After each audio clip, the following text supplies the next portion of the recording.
जय हिंद स्टूडेंट्स। आज का टॉपिक है arc of a circle. Circle पे आर्क कैसे बनता है, ये टॉपिक हम आज देखेंगे। So let's see. अगर कोई सर्कल है, ओके, और अगर कोई सेकेंड उस सर्कल को इंटरसेक्ट करती है, if a circle intersected by a second in two distinct point, अगर कोई लाइन सर्कल को दो डिस्टिंक्ट पॉइंट में इंटरसेक्ट करके जाती है, उसको क्या कहा जाता है? सेकेंड कहा जाता है। सो ये सेकेंड के कारण सर्कल के दो पार्ट हो रहे हैं, ठीक है। ऊपर का एक पार्ट हो रहा है, नीचे का एक पार्ट हो रहा है, ये सेंटर है। तो आप अगर देखोगे तो ये जो सर्कल है, इसका ये एक पार्ट यहाँ पे हो रहा है, दिख रहा है आप लोगों को? ये पार्ट हो रहा है और ये दूसरा पार्ट हो रहा है, ओके। ये जो सर्कल के दो पार्ट होते हैं, इन पार्ट्स को क्या कहा जाता है? आर्क कहा जाता है। और ये जो एंड पॉइंट्स दिख रहा है आप लोगों को, ये एंड पॉइंट्स, ये एंड पॉइंट्स को कहा जाएगा and point of arc. Means arc अगर आपको रीड करना तो ये एंड पॉइंट्स आपको रीड करना पड़ेगा। जैसे आर्क ए बी, तो arc A X B means ऊपर वाला, arc A Y B means नीचे वाला। क्योंकि यहाँ पे एक पॉइंट आपको जरूरी है, अगर वो पॉइंट आप नहीं डालोगे तो आर्क मेजरमेंट या फिर आर्क रीडिंग ठीक से नहीं हो सकता। तो यहाँ पे ये पॉइंट ऐड करना जरूरी है, क्योंकि हमको पाथ समझ में आता। अगर मैंने ए बी बोला तो ऐसे जाना है, फिर ऐसे जाना है, नहीं बोल सकते। बट मैंने अगर ए एक्स भी बोला तो देखने के लिए आपको ऐसे ही जाना पड़ेगा। अगर मैंने ए वाई भी बोला तो नीचे का आर्क कंसिडर होगा। ये ऑलरेडी मैंने बेसिक में कवर कर लिया है, बट आपको ये समझ में आना चाहिए। और एक बार याद दिला दे रहा हूँ, हमने बेसिक में ये देखा था कि जो आर्क का मेजरमेंट, ये सेंट्रल एंगल से इसका मेजरमेंट मेजर किया जाता है, ठीक है। आर्क का मेजरमेंट कहाँ से मेजरमेंट होता है? सेंट्रल एंगल से। अगर सेंट्रल एंगल यहाँ पे है 90 डिग्री का, तो ये आर्क का मेजरमेंट कितना आएगा? Measurement of arc A Y B is equal to कितना आएगा? 90 डिग्री आ जाएगा। और जो रिमेनिंग आर्क है, measurement of arc A X B, वो क्या आएगा? 360 degree minus measurement of arc A Y B, means कितना आएगा? 360 माइनस 90, तो कितना बनेगा ये? 270 डिग्री। मीन्स कितना आया? 270 डिग्री आ गया। जिस आर्क का मेजरमेंट 180 से कम होता है, जिस आर्क का मेजरमेंट 180 से कम होता है, उसको कहा जाता है minor arc. What is called? Minor arc. Minor arc जो होते हैं 180 से छोटे होते हैं हमेशा। और जो मेजर आर्क होते हैं, मेजर आर्क, स्पेलिंग देखो मेजर की, मेजर आर्क हमेशा 180 से बड़े होते हैं। जैसे ए एक्स बी मेजर आर्क है और ए वाई बी माइनर आर्क है। अब आप बोलोगे सर अगर कोई सर्कल है और उसमें से सेंटर में से जा रहा है, तो सेंटर में से जाएगा तो ये भी 180 बन गया डिग्री और ये भी 180 डिग्री बन गया सर, तो ये कौन से आर्क बनेंगे? ऑब्वियसली यहाँ पे आर्क जो है सी डी मैंने कर दिया और यहाँ पे पी कर दिया, यहाँ पे क्यू कर दिया। तो आर्क सी पी डी और आर्क सी क्यू डी, ये जो दोनों आर्क है, इनको सेमी सर्कुलर आर्क कहा जाता है, क्योंकि इनका मेजरमेंट ना 80 से कम है ना 80 से ज़्यादा है। 80 से कम होगा तो माइनर, 80 से ज़्यादा होगा तो मेजर। बट यहाँ पे प्रॉब्लम ये, इनका मेजरमेंट 180 है, तो इनको क्या कहा जाएगा? सेमी। ये सेमी सर्कल बनाते हैं। Semi means half circle, semi circular arc. क्योंकि सर्कल क्या है? हाफ है, तो ये हाफ सर्कल को कवर करते हैं, इसलिए semi means half circular, semi circular arc. तो मेजर आर्क मीन्स 180 से छोटा वाला जिसका मेजरमेंट हो, सॉरी, मेजर आर्क मीन्स 180 से बड़ा वाला, माइनर आर्क मीन्स 180 से छोटा वाला, और सेमी सर्कुलर आर्क मीन्स जिसका मेजरमेंट 180 हो, ठीक है। माइनर मीन्स छोटा, मेजर मीन्स बड़ा, ये याद रखो, 180 से छोटा, 180 से बड़ा, और ये सेमी सर्कुलर मीन्स 180 के बराबर। सो होप आपको ये कंसिडर, ये समझ में आ गया होगा। अब इसके आगे की बात करते हैं। अगर कोई आर्क है सर्कल में, मैंने दो सर्कल निकाले, तो उस दो सर्कल में अगर मैंने सर्कल कॉन्सेंट्रिक निकाले, ऐसे एक ये सर्कल निकाला और इसके बाहर एक बड़ा सर्कल निकाल लिया, मैंने कंसिडर करना है सिर्फ, ये फिगर प्रॉपर नहीं है, I am using free hand figure. तो अगर मैं यहाँ पे थीटा एंगल बनाता हूँ और ये मेरा आर्क है ए एक्स बी, और यही थीटा एंगल यहाँ तक जा रहा है मेरा, और यहाँ पे मेरा बनता है सी पी डी, तो बोलो measurement of arc A X B कितना आएगा? Measurement of arc A X B is equal to theta, और मेजरमेंट ऑफ आर्क सीपीडी कितना आएगा? CPD, measurement of arc CPD is equal to also theta. Correct है। अगर दोनों का theta measurement है, इसलिए therefore measurement of arc A X B is equals to measurement of arc CPD. इनका measurement same आ गया।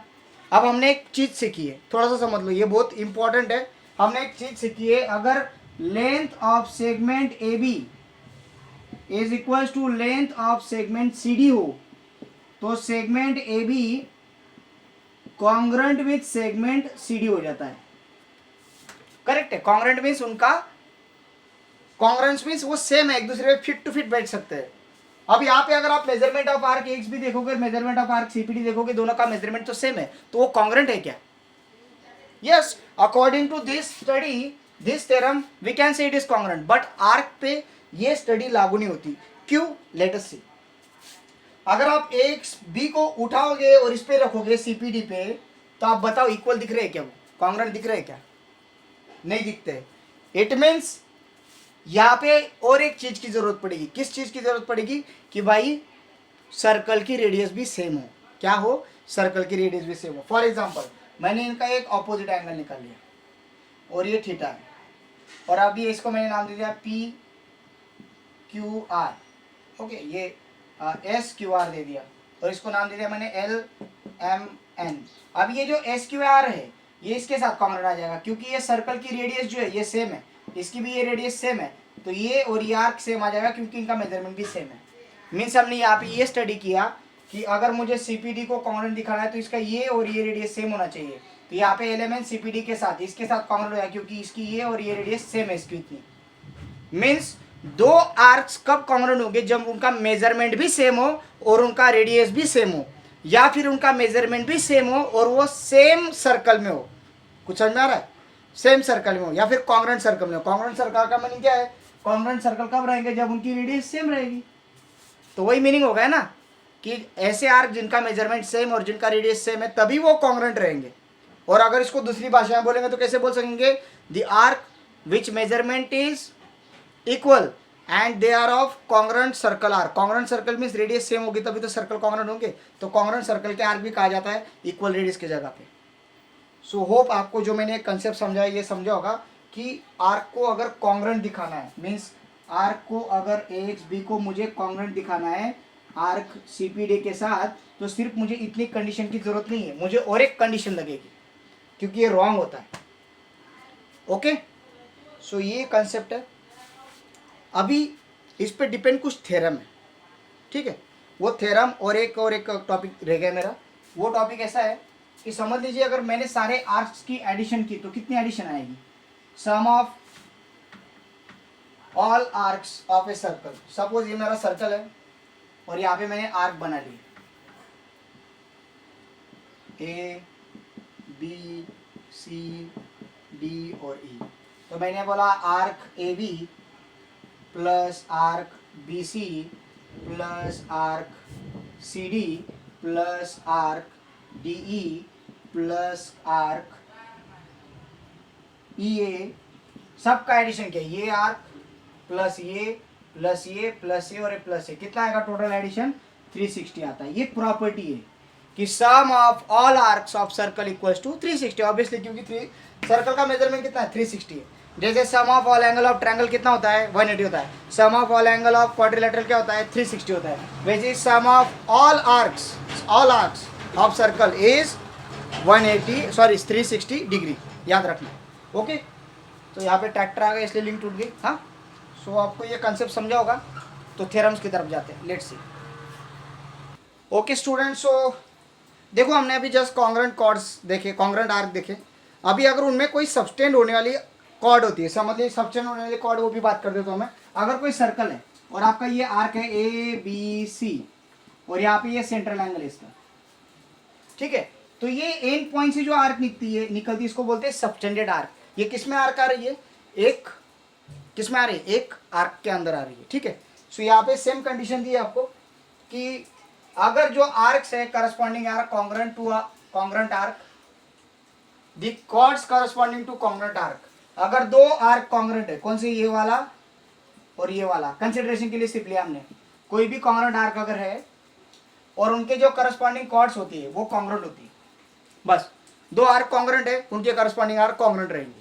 कंडीशन क्या रहेगी, रेडियस सेम होनी चाहिए, नहीं तो फिर अगर रेडियस सेम में सेम सर्कल में हो या फिर सर्कल दोनों अलग अलग से रहेंगे चलेगा, बट उनकी रेडियस सेम होनी चाहिए। रेडियस कब सेम रहेगी, जब सर्कल दोनों कॉन्ग्रेंट रहेंगे।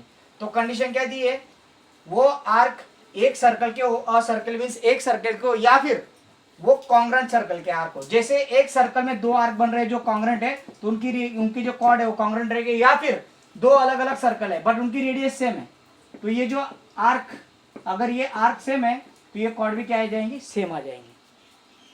तो हमने एक सर्कल लिया है, उसमें दो कॉर्ड दिखाई है ए पी सी और डी क्यू ई, ये दोनों एक दूसरे के साथ क्या है, कॉन्ग्रेंट है। अब सेकंड क्या प्रूव करना है हमें, ये जो आर्क दिख रही, कॉर्ड दिख रही तुमको ए सी, और यहाँ पे एक है, कौन सी है, डी ई, इसको हमें कॉन्ग्रेंट दिखाना है। अब कोई भी ट्रायंगल के, अब यहाँ पे दो ट्रायंगल दिख रहे हैं, कोई भी ट्रायंगल के पार्ट्स कब कॉन्ग्रेंट होते हैं, जब वो ट्रायंगल कॉन्ग्रेंट हो। ट्रायंगल कॉन्ग्रेंट की कुछ टेस्ट है वो यूज करेंगे हम यहाँ पे। सो लेट्स स्टार्ट, पहले डिस्कस कर लेंगे ये और ये और ये और ये चारों रेडियस है, क्या है, रेडियस है, और रेडियस का चारों का मेजरमेंट तो सेम आएगा क्योंकि सेम सर्कल की रेडियस है। अगर वो डिफरेंट डिफरेंट सर्कल भी रहती, लेकिन और इक्वल सर्कल होने के कारण उनकी रेडियस सेम हो जाएगी। अलग अलग के लिए एक्सप्लेन कर रहा हूं मैं तुम लोगों को, एक सर्कल में भी है तो रेडियस सेम है, अलग अलग भी रहे बट सर्कल तो कॉन्ग्रेंट है तो रेडियस सेम आ जाएगी। रही बात ये आर्क कॉन्ग्रेंट है तो ऑब्वियसली ये एंगल और ये आर्क कॉन्ग्रेंट है तो ऑब्वियसली ये एंगल, ये दोनों एंगल सेम रहेंगे। क्यों, क्योंकि अगर ये 90 डिग्री का है तो ये भी 90 डिग्री का होगा, इट मींस ये एंगल 90 डिग्री का होगा, सेंट्रल एंगल। कुछ समझ में आ रही बात। तो by which test they are congruent, side angle side, side angle side. अगर वो कॉन्ग्रेंट हो गए तो क्या हो जाएंगी, साइड उनकी कॉर्ड्स भी कॉन्ग्रेंट हो जाएंगे।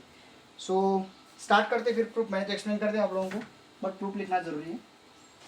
So let us C proof.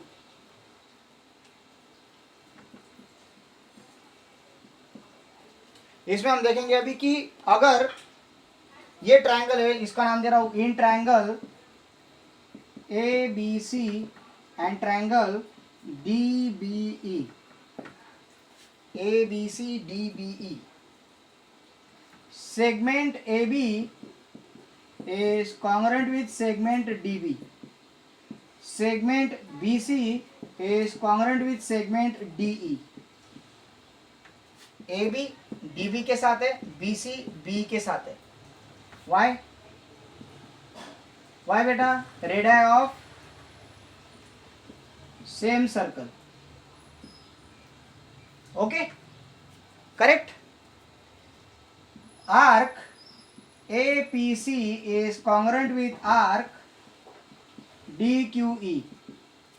Therefore, measurement of angle, angle ABC is congruent with angle DBE. Why बेटा एंगल क्यों कॉन्ग्रेंट हो गए, क्योंकि करस्पॉन्डिंग आर्क कॉन्ग्रेंट है। Yes, corresponding central angles,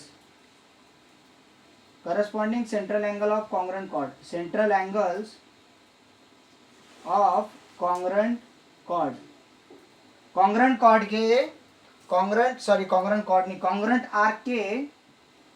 congruent arc के करस्पॉन्डिंग सेंट्रल एंगल है, इसलिए वो कॉन्ग्रेंट हो गए।